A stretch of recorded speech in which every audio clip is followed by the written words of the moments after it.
Good day and welcome to Westchester Talk Radio, westchestertalkradio.com, produced by Sharc. That's Sharc with a C, not a K, Creative. You see the Sharc over my shoulder in orange and blue, the big Sharc Creative logo. I'm John Marino, and we are made possible by our good friends at places like Entergy, the Indian Point Energy Center, supporting our communities through April of 2021. Lipolis Electric, don't be left in the dark, get Lipolis, and Hightower Westchester, managing your wealth to a fiduciary standard. Welcome to the Cup of Joe political show.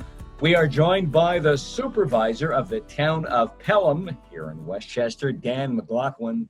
Dan McLaughlin, thank you for being part of Westchester Talk Radio. Glad to have the chance to speak with you today. Thank you for having me. Dan, 2020 has been a unique and challenging experience for everyone around the county and around our tri-state area. As soon as COVID-19 hit, you were very proactive in making sure that the pandemic played as little of a role in the town of Pelham as possible. Tell us what you did with closures, with things that stayed open but were restricted, etc. How did you just jump on this right away and make sure everybody in Pelham was protected? Well, to tell you a story, how it all happened was literally on March 8th, on a Sunday evening, I received a phone call from a child of a senior citizen. And the child of the senior citizen said, please close the senior citizen program because I can't get my mother not to go to the program and I'm afraid about the COVID virus. That was probably a child that was in the 50s, 54, 55. I went to the town hall on Monday morning, the 9th, and don't forget, New Rochelle at that time was the epicenter of the virus. Which is right next door to Pelham. A mile away. The village of Pelham and Pelham Manor. Yeah. Right. So I went to the town hall and I discussed it with the town hall employees and my board on what some of the steps we should be taking. And we immediately temporarily suspended the senior citizen program. We then proceeded to stop the recreation programs that we had at the schools. We called the schools, and we used the schools in the recreation program. We used the after-school facilities. We called the superintendent, and we asked them what they were doing, and at that particular point, they were still open. I mentioned that I'm thinking about canceling my recreation programs in the afternoon, and they actually agreed to that because they felt that they needed more time to clean the schools. And with our closing of the rec program, they had more time to do that. So now we had the senior citizens programs closed. We had the recreation programs closed. Our town house, community house, is also our courthouse. I also decided to close that house. I said there would be no programs being held in that. And we have the American Legion program there. We have the Pelham Civic program there. We have various programs there, the Quilters there. We decided as a board to close the townhouse, and as a result, we ended up closing the courts. Because if you couldn't use the townhouse, then the courts were not able to use the townhouse.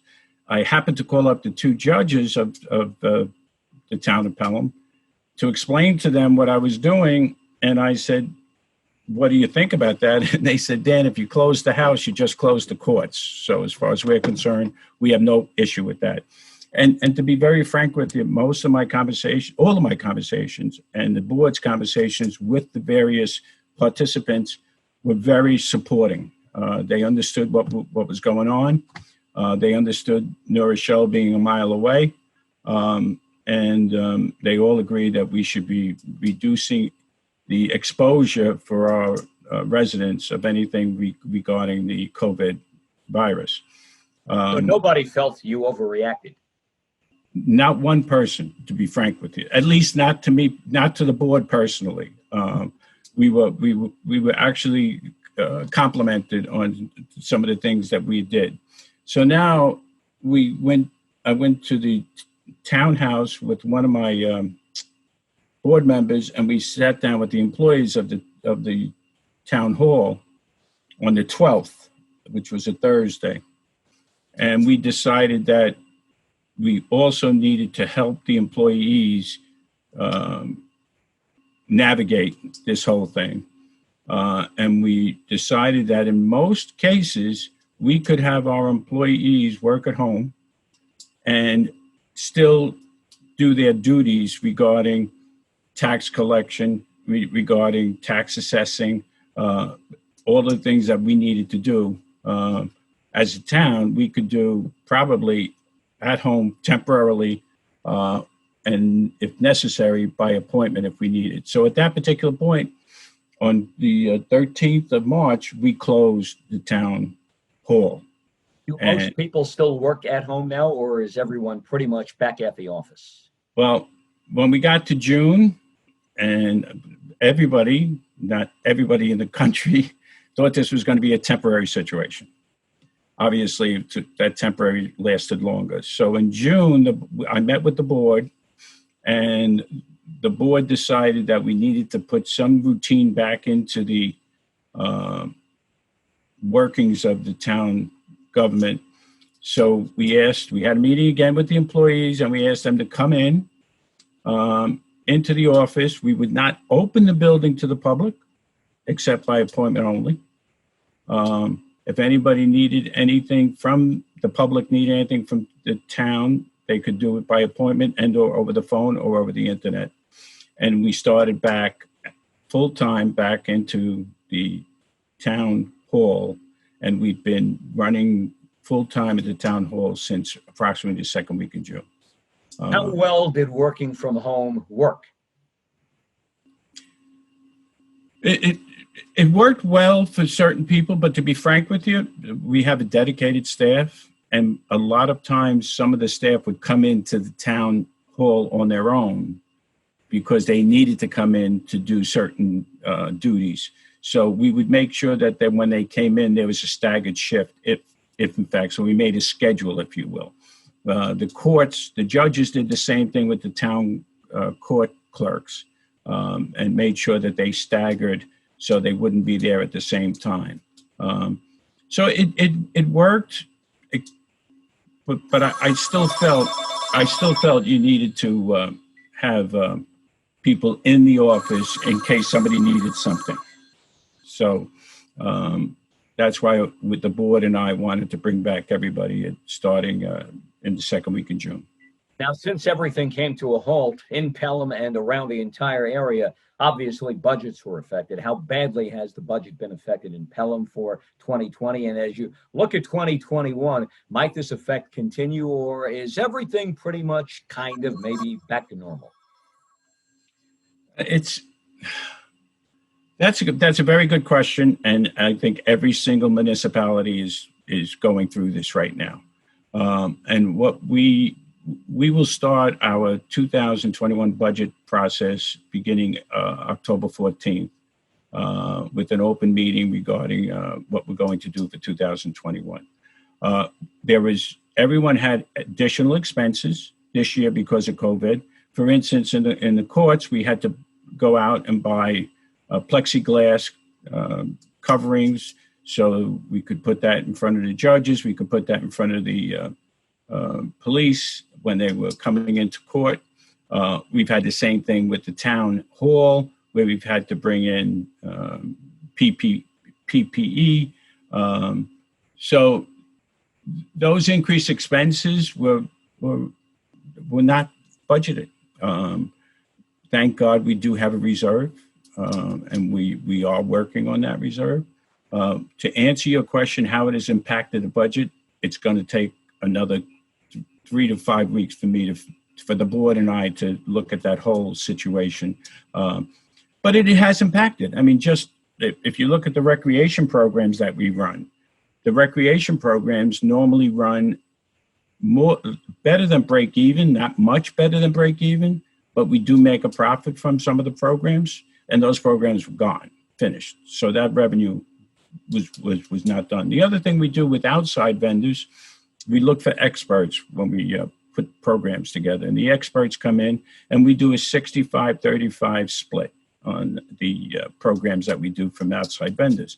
We didn't do any of those programs, so there was an issue with that. What the dollar impact that is, I cannot say at this particular time, but I will be able to tell you in 2 to 3 weeks. How about the reopening of restaurants in town? How well has that gone? Has everybody across the town pretty much, and I know Pelham is a nice open area where people like to get out, have the residents of the town of Pelham taken to this well and gotten out and supported restaurants, etc.? Okay. One thing I'd like, before I answer that question, I think I need to make sure that everybody understands that the town of Pelham is made up of 2 villages. And one is the village of Pelham and one is the village of Pelham. The town of Pelham does not have authority over the streets, the police, or the fire. So the authority for the restaurants to open and is basically within the villages, not the town. We speak, the villages and the town speak all the time. We go back and forth. We make sure we all know what each other are doing. We have a very, very good relationship with the 2 mayors of. And they are Jennifer Lapie in Pelham Manor and Chance Mullen in Pelham. That's correct. We have a very good relationship with them. So I will say this: Chance and Jennifer are trying as best as they can to make the local businesses survive and prosper. And one of the things in the restaurant, to answer your question on the restaurants, not only do they allowed on sidewalk dining, but they gave them the ability to go on the street as well. And most of the restaurants have taken advantage of that. I was in one restaurant on Friday evening speaking to him about how things are going. And he thinks the street dining has been excellent. And he hopes and requests that it continues in the winter, because he would go out and invest in heaters and coverings to tents to continue that outdoor eating situation. And I think the village of Pelham and Chance Mullen and his board have done a great job of supporting the businesses so they can survive this COVID issue. I think it's also key to keep the restaurants open. If you want to keep them open in some way, shape, or form, you have to figure out a way to keep them open during the winter months. There's no doubt about that. And this is a big question around the tri-state area, what do restaurants do? And you hit it right on the head. The key, go get those heaters, go warm the places up, do what you have to do to make it, for someone who wants to come and eat and dine outside, something that's an enjoyable experience in the middle of December and January. Other businesses around the town of Pelham, you talked about the authority the villages have most businesses seem to have adapted to this new world we're in right now? Before I answer that question, I just want to go back on the restaurants. The restaurants have also done a wonderful job of making the outdoor areas decorative. They put up bushes, they put up, even though they put up these stanchions, they painted the stanchions. They've done a very good job. It's a pleasure to actually go there and enjoy yourself. And they've invested a lot of money in all these restaurants, obviously, too. Right now, it's not how much money can we make, how much of a profit, but what can we do, what do we need to do to survive and open up tomorrow? That's exactly right. And they've taken to that. Most of the restaurants in town have been here a long time. When you take 90% of them have been here. I've lived in this town 35 years. And I would say most of the restaurants that I go to have been here, if not for 35 years, for at least 25 to 30. And they're part of the fabric. They're part of the fabric of the town, and the people love going out to these restaurants. And the food is good. They treat you well. It's a wonderful place to go out to dinner. Now, the other businesses that you're talking about, the Chico business throughout Westchester and Rockland, they've done a marvelous job of making sure that people can come to their supermarket. I mean, they started from the beginning with the plexiglass. As a matter of fact, their plexiglass was so well done that that's what we did as a town. We went to the same manufacturer to get what they did in their supermarkets. They set up lines. They put up a tent when you're waiting online that the weather doesn't impact you.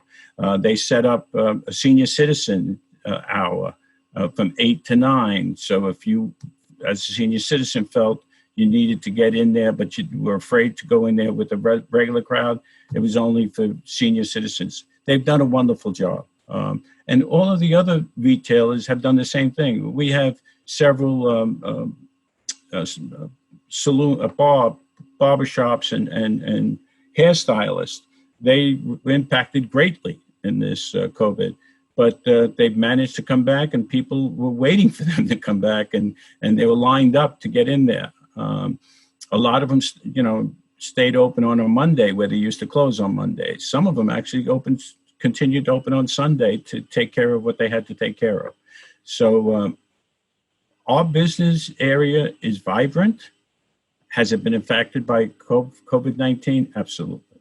But they're trying to work through that.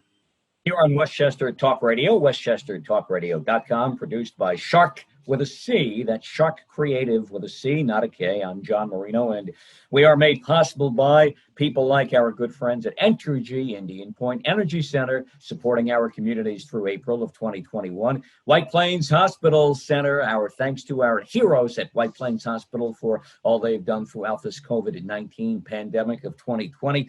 Wartburg Healthcare and Rehabilitation in Mount Vernon, Park Sterling Realty in Bronxville, and Michael Labriola, Landscape Design and Construction. We are joined here on the Cup of Joe political show by the Supervisor of the town of Pelham, Dan McLaughlin. Dan, as we move towards the end of the year here, we're in the fourth quarter of 2020. The capital plan for Pelham, investment, et cetera, working on areas that might need to be worked on, spruced up a bit, or maybe build something new. Is that all kind of on hold right now because that works together with budgets? That's a great question. Terrific question. I actually met with one of our employees who handles capital projects for us. I actually met with them on Friday. And I told him that the budget process is starting in October, and I wanted him to come up with a 3-year capital plan. And what's required, what is we'd like to have, and what is blue sky, if you will. And there are things that you have to do. I mean, we have senior citizen bands that might have, and recreation bands, and that might have to be updated, okay? Especially with the COVID, we might have to put in dividers, which we've never had before. We also handle the constables and the constable vans that transport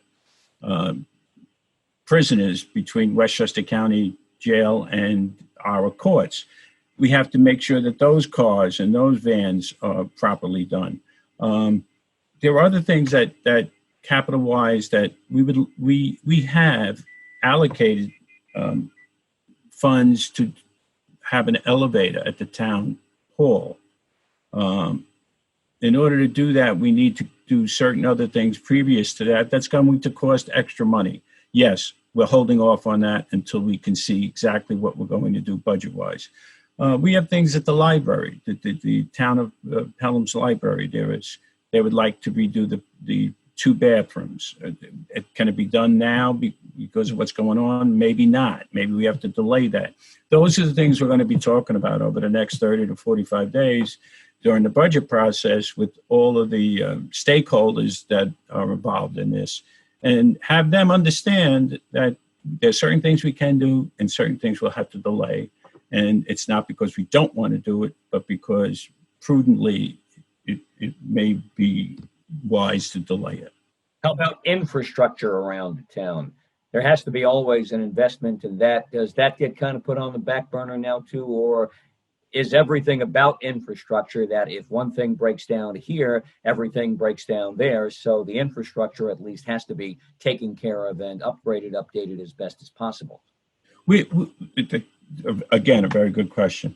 We've been on top of that as a town. Okay, I've been on the board since 2009, and I've worked under 2 different town supervisors, Peter DiPaolo and Joe Salamini, and we've always been our board has always been very aware of the capital structure and what needs to be done. So this, if we don't do this, this could happen later on. So if there's something that has to be done, we get it done and find the money somehow. And to be open on this, we're very, very delighted to have the state senators that we have and the assemblywomen that we have. They've been very supportive on getting us any type of grants that are required, and they continue to do that. So that's been very helpful to us. Amy Paulin, Senator Biaggi, and previous to them, they've been very, very helpful. And that's something that we're very delighted to have that relationship with them so we can get things done.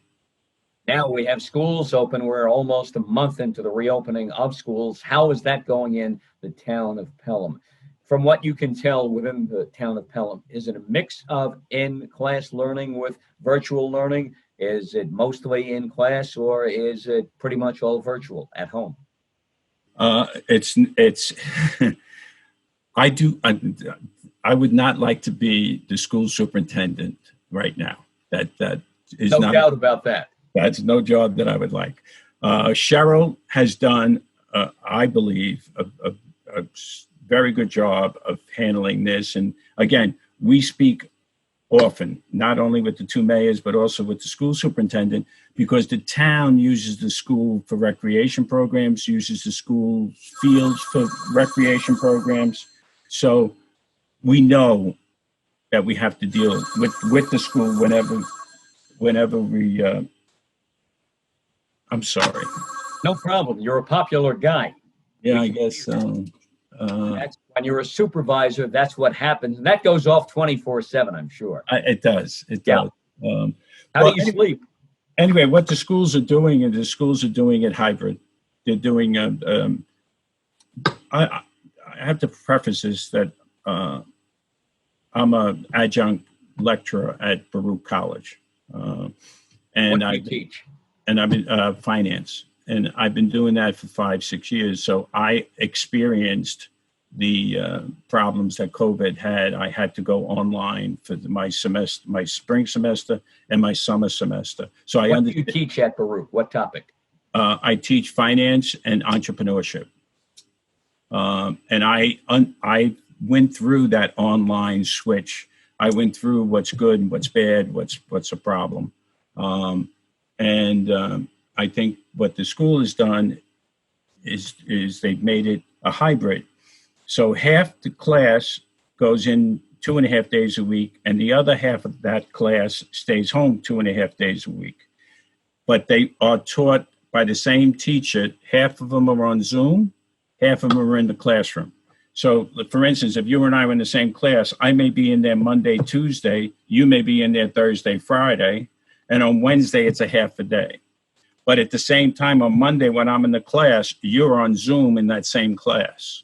So, and I like that because it keeps that continuity going. And the teachers, I have to give some empathy for the teachers because I've gone through it. You work harder when you're doing a Zoom or an online course than teaching in person. And just I'll give you an example. When you're teaching and 23, 28, 30 kids, and you're face-to-face, you know when someone didn't pick up something. You can see their face and say, wait, this person didn't follow this. Or vice versa. You can see somebody that really picked up on it, and you may say, why don't you tell the class what you're thinking about, okay? You can't see that on Zoom, okay? And I don't know about the high school, but in the college in Baruch, they said due to privacy concerns, we could not ask them to show themselves on Zoom. And that was really difficult because all I saw was a name, John Marino. That's all I saw. And that was very difficult. So if I were part of your class, you would just see my name, John Marino. You would not see me sitting here, and you would have no real proof that I was actually here paying attention to what you were talking about, like I'm supposed to be if I'm in your class. Absolutely. And my problem, most of my students, after I explained to them that they could do that, because I'm told that you can do that, But I think you would get a lot more out of it if you show me your face and show me your reactions. And in the end, I got a lot of them to turn on their video. And because what I did, John, is I turned off my video. And I taught for about 5 minutes without my video. Uh-huh. And they all said, Professor, turn on your video. So they got the point. Okay. No one wants to listen to a voice for an hour and 15 minutes. And during the summer, the classes were 2.5 hours. Can you imagine listening to me for 2.5 hours? And you had established precedent. You turned it off for 5 minutes. They said, turn it on. So you could go back and say, okay, turn yours on now too. Correct. But again, they've gotten better at teaching online, but this is my personal opinion. I'd rather teach face-to-face. As we move into now social justice and police reform, obviously social justice, a topic taking over the entire country during this COVID pandemic of the past 6 months. Police reform, something mandated by the governor's office, by Governor Cuomo, where he says every locality, municipality around New York State by spring of 2021 needs to have on his desk police reform plan, a restructuring if need be. How will policing work in each and every municipality around the state? What does that mean for the town of Pelham and the villages of Pelham and Pelham Manor? Well, the town of Pelham does not have a police force, as I previously said. So the police duties are in the villages themselves. And both villages boards have aggressively looked at what the governor wants done. And I believe it's due in April, their plan. Yep. And they are working diligently on that and have committees on that.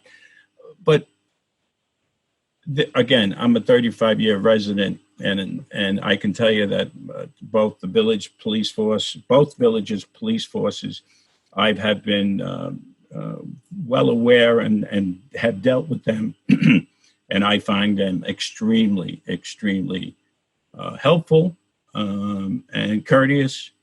And I think the two committees, it's never bad to get together and look at what you're doing and look at your practices. But in my opinion, both villages will have a terrific answer to anything regarding this. Dan McLaughlin, for anyone who might like to get in touch with you or anyone who is involved in the operations of the town of Pelham, give us a phone number that we can contact, a website, an email, whatever you might have. Okay, so the phone number that's been ringing since we've been sitting in is 914-261-5634. And I'm going to give you my email address, and somebody's going to say, well, he's definitely over 60 years old. And yes, I am over 60 years old because I have an AOL address. I still use AOL, and my AOL address is Dan Mac, M-A-C, S-R at AOL. Dan Mac, S-R at AOL. And I'm sorry, I still have the AOL address, and it's I know a lot of people who still have AOL, so it's not just you. There you go. But that's when emails first started 30 years ago, what was the big company back then? AOL. And they really, when you think email, I think to this day, AOL. So there you go, number one. Dan McLaughlin, I know you have some calls to return. Thank you for being part of Westchester Talk Radio here today, and I hope we get to speak again. You're a busy guy. By the way, how do you sleep like this? Tough to do, right? I'm a good sleeper. Oh, good. All my life. And everybody knows you'll get back to them, no doubt. Yes, exactly. Yeah. And regards to my old pal, the former supervisor, your predecessor, Pete DePaula, down in Florida now. Pete, during my WVOX New Rochelle days, was a regular Friday morning, 8:20 a.m. staple. He'd always come in with his daughter and be part of the show. And we wish Pete and his daughter all the very best. Please do that for us. I absolutely will. He's a good man. Okay. Thank you, John. Much appreciated, Dan. All the best to you. You take care. All right. Dan McLaughlin, the supervisor of the town of Pelham, consisting of the villages of Pelham and Pelham Manor. We here at Westchester Talk Radio are produced by Sharc Creative, WestchesterTalkRadio.com, and made possible by our good friends at places like Entergy, the Indian Point Energy Center, supporting our communities through April of 2021. Lipolis Electric, don't be left in the dark. Get Lipolis. Hightower Westchester, managing your wealth to a fiduciary standard. White Plains Hospital, thanks to all of our people over in White Plains Hospital, our heroes there, all they've done throughout this 2020 COVID-19 pandemic. Also, Wartburg Healthcare and Rehabilitation in Mount Vernon, Park Sterling Realty in Bronxville, and Michael Labriola Landscape Design and Construction. We thank you, one and all. Catch all of our Westchester, Fairfield County, Putnam and Dutchess Talk Radio programming on our YouTube channel, Sharc Creative YouTube.